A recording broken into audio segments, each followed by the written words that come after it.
And in the book, I wrote about a murder on the Silver Comet Trail, and I wrote it in 2004. And in 2006, it actually happened. And I was never going to publish the book ever. I was going to keep it in a safe, and I had won an award in 2004 because I wrote 50,000 words in 1 month. And NaNoWriMo.org gives you an award if you can do that, and they did, and I've done it twice. I didn't do that. I did something else. Last year I wrote a book where 90% of all the men in the world disappear. Now, life really changes. And I did that not because I am a man-hater. I'm married, and I have several relatives who are men, and I don't hate them. I did it because I had many relatives who are military, and when you don't have very many men, then as a resource, they're not expendable, so you really can't have war if you don't have very many men. And so life changes.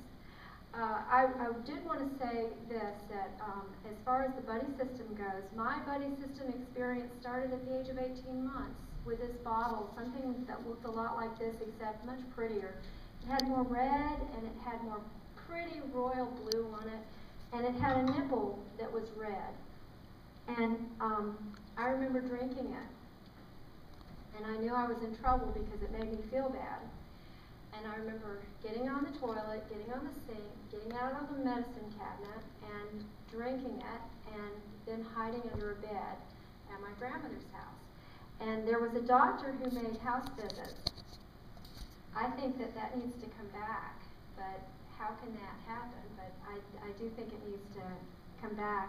He was visiting my great-grandmother, and so my little 3-year-old older sister, who had a speech impediment, went and got my parents, and they got the doctor, and so here I am.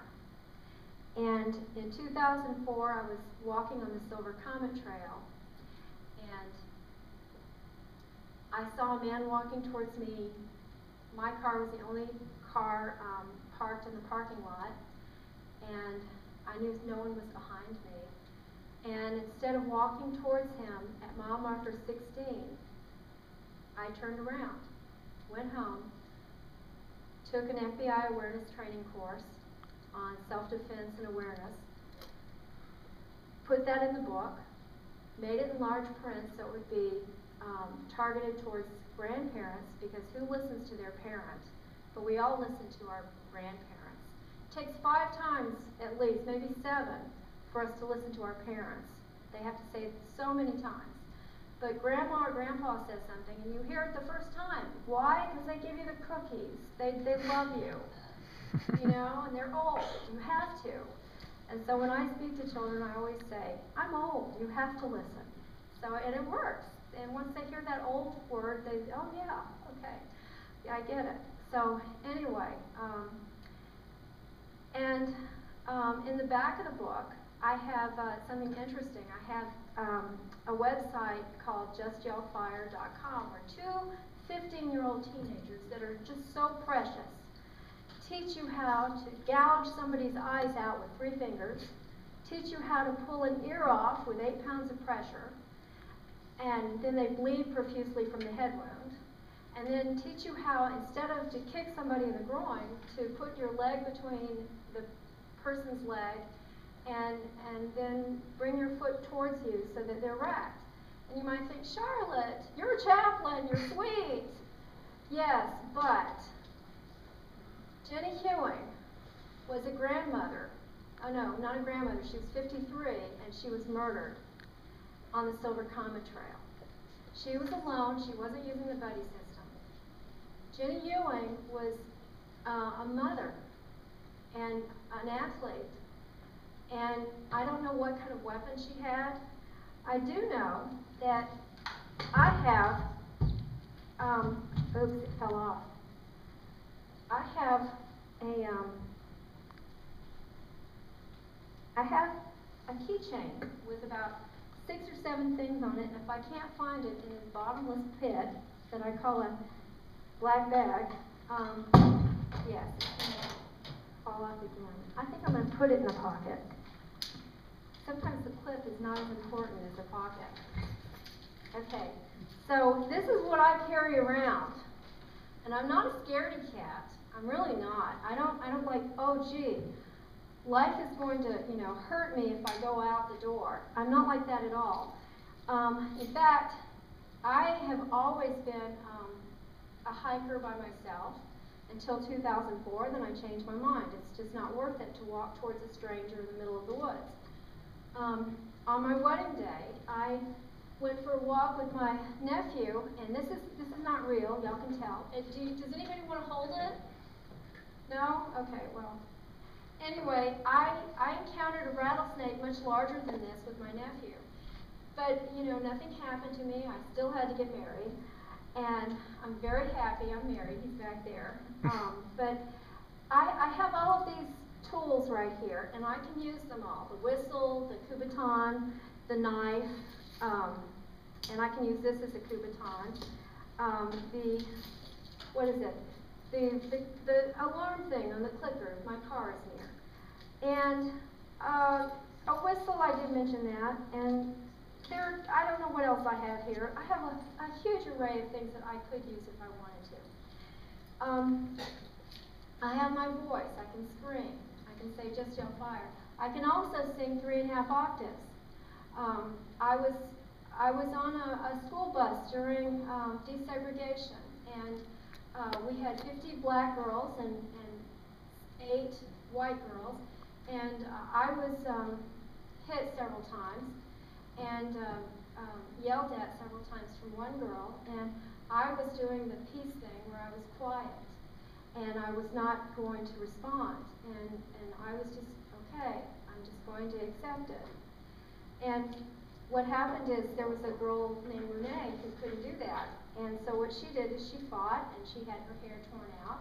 It was long hair, and about 13 girls were beating up on her, and so what I did is I screamed bloody murder as though someone had died, and what happened is they looked at me in shock because I sing 3½ octaves. In other words, I can sing very loudly, and I can scream very loudly. And what happened is they froze, and then they stopped their violence, and they were peaceful, and they laughed, and no one died. If we use the buddy system, how would that change healthcare? If we had more people using the buddy system, we would have fewer rapes, we would have fewer abductions, we would have fewer muggings, because you can't put any criminal away in any prison or jail before the crime. And if you have something that actually prevents crime, using the buddy system is very normal for military, law enforcement, Boy Scouts, kayaking, skydiving, not deep sea fish, diving in the water. Okay, scuba diving, yes. And I could go on with the different kinds of groups that use the buddy system in a normal course, but this is the most important message that I have. As safe as the trails in the wilderness are, 51 men were arrested in 2009 for violence and drugs on 19 miles of the Silver Comet Trail where Jenny Ewing was murdered in 2006. 2009, 51 men were arrested. None of the women, I guess they didn't have any that they could find, but 51 men were arrested for violence and drugs. And every sheriff's deputy told me that your favorite parking lot is much more dangerous than that. So we go everywhere alone, and this can be taken away. And I've met people on the Silver Comet Trail who carried guns. But Jenny Hewing was hit by a bat, and she wasn't expecting it. And it's very difficult. This is very, very common to have a blunt trauma to the face, the head, when you're going to be mugged or when you're going to be hurt in some way. And so if you have someone there with you, you're just not a target. People will say, oh, well, I'm going to go for the lone target. I'm not going to go for the... So imagine what it would do to our health care if we had less violence. And, but the difficult thing is, how do you pick up the phone and get a friend to go with you to the mall or somewhere, instead of going alone? And how do you have more awareness? Well, you just have to learn about that. Read my book. That's sort of a joke, but I do have quite a lot in my book about how to be safer.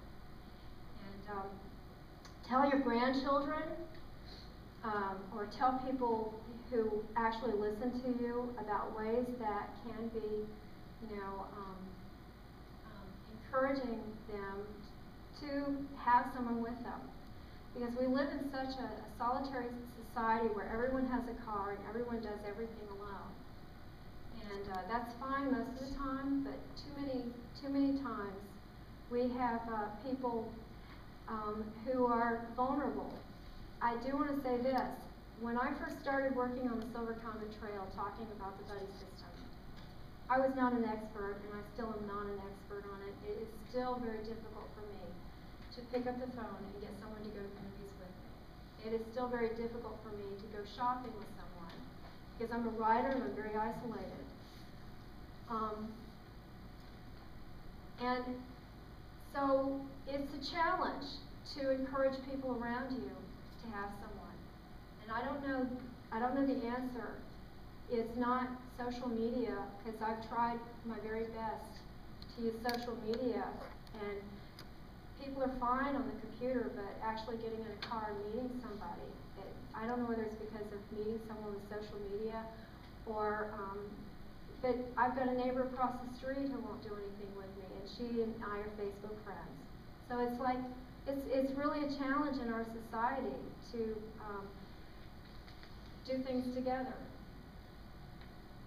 And, but if we did, what would our hospital ERs be like? Would they be, a little bit more peaceful, a little bit less, a whole lot less, business for our hospitals? And it doesn't take putting all the criminals away, because there's no way to do that. The only way to do it is to prevent it by our not being targets. And so figure out what you need to do personally to change the world by being with people and using the buddy system.